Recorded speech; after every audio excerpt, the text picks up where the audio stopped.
अन्य विचारधारा का कोई व्यक्ति इस मंच पर इस कार्यक्रम में नहीं आ सकता। यह लोकतंत्र की परिभाषा नहीं। प्राचार्य महोदय माफ करना, मैं शिक्षकों का बहुत सम्मान करता हूं। हम विद्यार्थी परिषद के कार्यकर्ता हैं, कोई पाकिस्तान जिंदाबाद के नारे नहीं लगाते हैं, भारत माता की जिंदाबाद के नारे लगाते हैं, कोई पाकिस्तान जिंदाबाद के नारे नहीं लगाते हैं।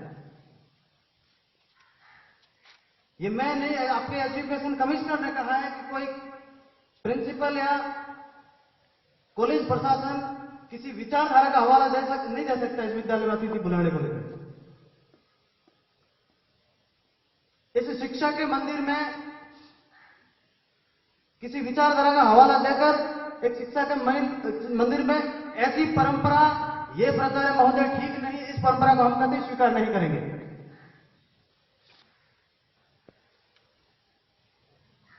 इस सरस्वती के मंदिर में भारत माता की जय बोलना गुनाह है। इस सरस्वती के मंदिर में वंदे मातरम का नारा लगाना गुनाह है।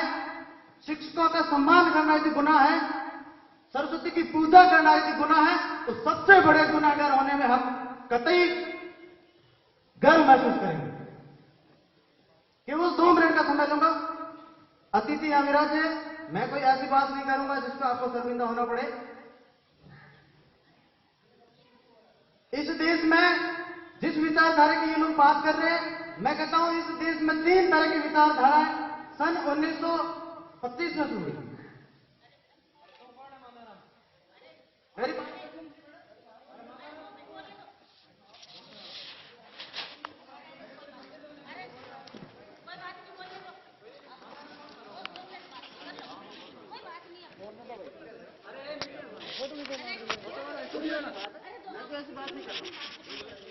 2 मिनट, 2 मिनट, केवल 2 मिनट।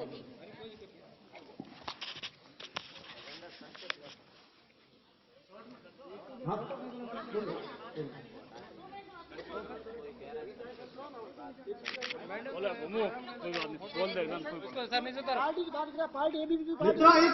मैं जिस विचारधारा की बात कर रहा हूँ, इस देश में 3 तरह की विचारधाराएं शुरू हो गई थी।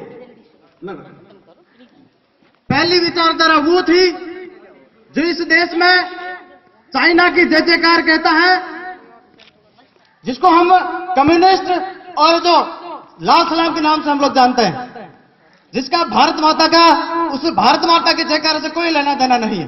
दूसरी विचारधारा वो है जिसने 60 साल के इतिहास में इस देश में भगत सिंह को नहीं पढ़ने दिया, शिवाजी को नहीं पढ़ने दिया, महाराणा प्रताप को नहीं पढ़ने दिया।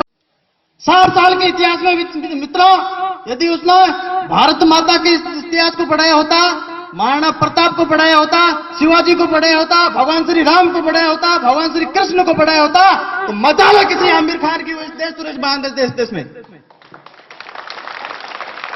तीसरी विचारधारा मित्र वो थी जब राष्ट्रीय स्वयंसेवक संघ के नाम से अखिल भारतीय विद्यार्थी परिषद की सन 9 जुलाई 1949 की इसकी स्थापना हुई। तो इस देश में कॉलेज कैंपस में भारत माता की जयकारा होना चाहिए, वंदे मातरम का जयकारा होना चाहिए।